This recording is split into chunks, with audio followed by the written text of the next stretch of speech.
হুগলির সোমরা বাজারের সবথেকে যেই আর কি প্রসিদ্ধ স্থান বা বিখ্যাত স্থান, জনপ্রিয় স্থান, সেটা হচ্ছে সবুজ দ্বীপ।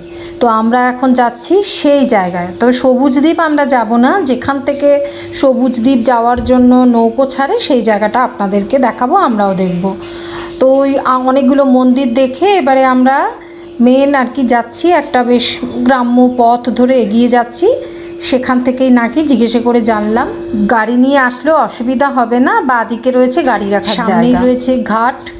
এখান থেকেই ওই বড় বড় নৌকো যার মধ্যে মোটর লাগানো রয়েছে, সেগুলোই শীতের সময় বেসিক্যালি লোকজন আর কি ওই সবুজ দ্বীপ পিকনিক করতে আসে, ঘুরতে আসে।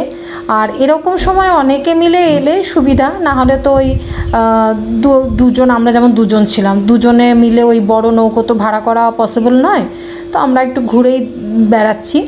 এখানে অনেক ছোট ছোট নৌকো আছে, চাইলে বলছিল ঘন্টায় 300 টাকা এরকম আর কি নেবে। তো বললে আর কি ওরা একটু ঘুরিয়ে দেয়।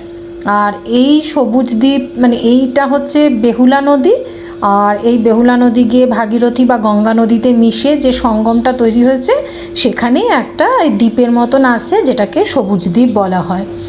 পরে আমি একটা ভিডিওতে সেই জায়গাটা দেখাবো। তো এখান থেকে মেনলি ওই সবুজ দ্বীপে নিয়ে যাওয়া হয়, যেটা আমাদেরকে গ্রামবাসীরা জানালেন। তো এই জায়গাতে দাঁড়িয়ে আমরা খানিকটা আর কি দেখছিলাম, ভালোই লাগছিল। সব জায়গায় পাটকাঠি এমন ছড়ানো যাতে কিনা মানে ওই নৌকোয় উঠতে সুবিধা হয়। তবে প্রচুর তো রোদে আমরা গেছি, বর্ষাকাল হলে কী হবে, সেদিনকে ছিল প্রচণ্ড গরম।